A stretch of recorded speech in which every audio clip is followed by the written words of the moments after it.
നമ്മുടെയൊക്കെ ജീവിതത്തിൽ എന്നും ഓർമ്മകളായിട്ട് നിൽക്കുന്നത് നമ്മുടെ ഫാമിലീൻ്റെ കൂടെയുള്ള ചെറിയ യാത്രകളും ആ യാത്രയിൽ സംഭവിക്കുന്ന ഹാപ്പിനെസ്സൊക്കെയാണ്. എല്ലാവരും പറയുന്ന പോലെ നമ്മൾ പോകുന്ന സ്ഥലങ്ങളല്ല നമ്മളെ ഹാപ്പിയാക്കുന്നത്. നമ്മുടെ കൂടെയുള്ള ആൾക്കാരാണ് നമുക്ക് ഏറ്റവും കൂടുതൽ സന്തോഷം തരുന്നത്. ജീവിതം വളരെയധികം ചെറുതാണ്.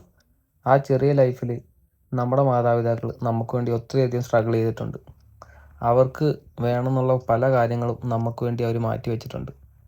അപ്പോൾ നമ്മൾ അവർക്ക് വേണ്ടി തിരിച്ചു കൊടുക്കുകയെന്ന് ചെയ്യേണ്ടത് അവരെ സന്തോഷമാക്കിക്കുക. അതിപ്പോൾ പൈസ കൊടുത്തോ ഡ്രസ്സ് കൊടുത്തോ അങ്ങനെ ആവല്ല്. ഒരു യാത്രകൾ പോവുക, ആ യാത്രകളിൽ അവരുടെ ഫേസിൽ വരുന്ന ചിരികളും സന്തോഷങ്ങളൊക്കെ കണ്ടായിരിക്കണം നമ്മൾ സന്തോഷിക്കേണ്ടത്. അതായിരിക്കും എന്നും നമ്മുടെ മനസ്സിൽ ഒരു ഓർമ്മകളായിട്ട് ഉണ്ടാവുക. ഇവർ വെറുതെ തിരുവനന്തപുരം വന്നപ്പോൾ എടുത്തു വെച്ചൊരു വീഡിയോ ആണ്. ആ വീഡിയോൻ്റെ ഒരു ഫീൽ എന്താണെന്ന് എനിക്ക് പിന്നെയാണ് മനസ്സിലായത്. ഇതൊക്കെ ഞാൻ എടുത്തു നോക്കിയപ്പോഴാണ് എനിക്ക് മനസ്സിലായത്. കുറേ പേര് ഇങ്ങനത്തെ യാത്രകളിലൊക്കെ വീഡിയോയും ഫോട്ടോയൊക്കെ എടുത്തു വെക്കാൻ ഭയങ്കര മടിയുള്ളവരുണ്ട്. അപ്പം എനിക്ക് അവരോടൊക്കെ പറയാനുള്ളത് ഇതെപ്പോഴും ഒരു ഓർമ്മകളാണ്. അപ്പം നിങ്ങളെ ഫാമിലീൻ്റെ കൂടെ പോകുന്ന യാത്രകൾ നിങ്ങൾ എടുക്കാതിരിക്കരുത്. എപ്പോഴും നിങ്ങൾ ഈ വീഡിയോസൊക്കെ എടുത്തു വെക്കണം. ഇതായിരിക്കും നമ്മൾ കുറച്ച് കാലം കഴിഞ്ഞ് കഴിയുമ്പോഴാണ് നമുക്ക് അതിൻ്റെ ഒരു ഫീല് മനസ്സിലാവുള്ളൂ. അപ്പോൾ എല്ലാവരോടും എനിക്കിതൊക്കെയാണ് പറയാനുള്ളത്. നമ്മളെപ്പോഴും നമ്മുടെ ഫാമിലിയെ ഹാപ്പിയാക്കി എൻജോയ് ചെയ്ത് അവരുള്ളിടത്തോളം കാലം നമുക്ക് എന്നും ഒരു സന്തോഷം ഉണ്ടാവും.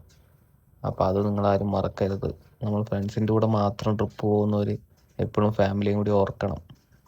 എന്തായാലും ഞങ്ങളുടെ ചെറിയൊരു യാത്രയാണ്. അത് ഞങ്ങളെ സംബന്ധിച്ച് നല്ല സന്തോഷമായി.